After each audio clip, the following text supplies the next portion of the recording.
Welcome. You know we've all been there, right? That high-stakes meeting, a really tough conversation, or some unexpected demand that just stops you dead in your tracks. Well, today we're going to dive into how you can move past that frozen feeling and find a state of, well, decisive, fluid action. And the insights we're covering today, they come straight from the experts in managing these high-pressure environments, the Other Way Marshall Consulting.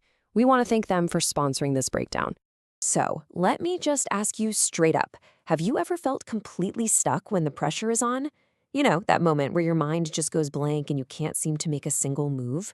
You are definitely not alone. And the good news is there's a way through it. In this explainer, we're going to explore how to shift from that state of paralysis to one of empowered action. So let's start with the heart of the problem, the pressure of paralysis. This is all about ending that feeling of being stuck when the stakes are high. Now, what's really fascinating here is that the freeze response is a totally natural instinct. It's this ancient wiring in our brains, a protective measure from a time when freezing might have saved us from a predator. But let's be honest, in today's professional world, that instinct has pretty much outlived its usefulness. The real key to keeping your professional autonomy isn't about fighting the pressure head-on, but learning how to move with it. And that brings us to two really distinct states you can find yourself in when things get intense. Freeze versus flow. Let's break down what those actually look like. You can really see the two different paths here. Over on one side, you've got freeze. That's internal gridlock. You feel stuck, you're just reacting, and you're pretty much at the mercy of whatever demands are being thrown at you. But on the other side, you've got flow. This is a state of quiet readiness, where you're calm, you're proactive, and you are in control. Honestly, the choice between these two states can be the difference between a career that stalls out and one that really thrives. So let's look a little closer at the freeze. This is that feeling of internal gridlock. It's when the sheer weight of a situation, the pressure, just locks up your ability to respond. You're not in the driver's seat anymore, you're just stuck, feeling totally powerless. Now, contrast that with the flow state. This isn't about being passive or just giving in. It's a state of quiet readiness. Think of it like a dance. You stay calm, you accommodate the external pressures, and you let the intensity of the moment or the person just pass by as you subtly adjust your position. You're not backing down, you're choosing a smarter, more sustainable path, one that actually leads to more influence in the long run. So how do we actually get to this state of flow? Well, it's not magic, it's a skill you can build, and it all starts with creating a solid internal foundation. So let's get into phase one, the internal work that makes everything else possible. Okay, there are two absolutely crucial first steps. Step one is finding your center. And this is physical. Just relax your shoulders, feel your weight settle into your feet. It sounds simple, but this little physical act can stop a stressful moment from spiraling into a whole stressful mindset. Second, you have to own your space. And here's the takeaway. Autonomy is an inside job. When you truly own your emotional space, you stop being a passenger in someone else's difficult day. All right, once that internal foundation is getting stronger, you can move on to phase two, taking intentional action. These are the external moves, the things you can actually do when you find yourself in a tense situation. And again, two really key actions here. First, gently shift the narrative.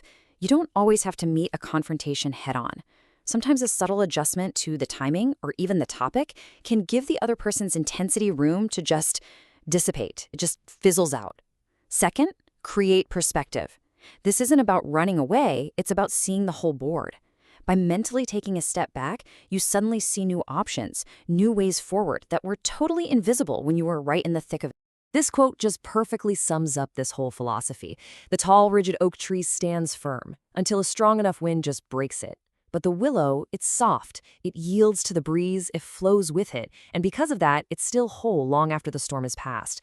True strength isn't about standing your ground no matter what. It's about having the wisdom to move where the ground is more stable. Okay, I know what you might be thinking. This all sounds great in theory, but how does it actually work in the real world? And what about those little doubts that might be creeping in? Let's tackle those head on. Just look at these insights from professionals who've actually put this into practice. We have a senior project manager here who says they used to freeze up. Now they just take a breath and guide the conversation, and they feel like they've finally taken the steering wheel back. And an executive director who was just exhausted by office politics says they've learned how to stay out of the path of the storm. These are real, powerful changes, and they are absolutely possible for you too. Let's tackle some of the big questions. First one, is yielding the same as giving up? Absolutely not. Giving up is when you get pushed over. Yielding is a strategic choice you make to keep your balance. Big difference. Okay, next. What if my freeze response just feels automatic? Of course it does. It's a habit that's been wired in for years. But you can build a new habit, a new mental map, by practicing these fluid responses in low-stakes moments first. And finally, how does this help me stay independent? Well, it's simple. When people can't knock you off your balance, they can't control you. Your composure becomes your greatest strength. So, for those of you who really want to master this, the Other Way Marshall Consulting actually offers a mentorship program designed to take you deeper. It's 10 weeks of live virtual training, 2 hands-on practice days, and direct guidance for professionals.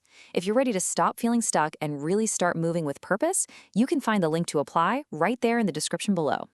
And hey, if this explainer was helpful for you, we'd really appreciate it if you join our community.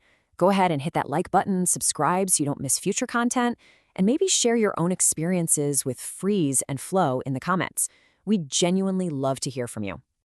So I'll just leave you with this one question to think about. Are you ready to stop resisting all that pressure you face and instead start flowing with it? Are you ready to choose the path of the willow over the oak? Thank you so much for watching.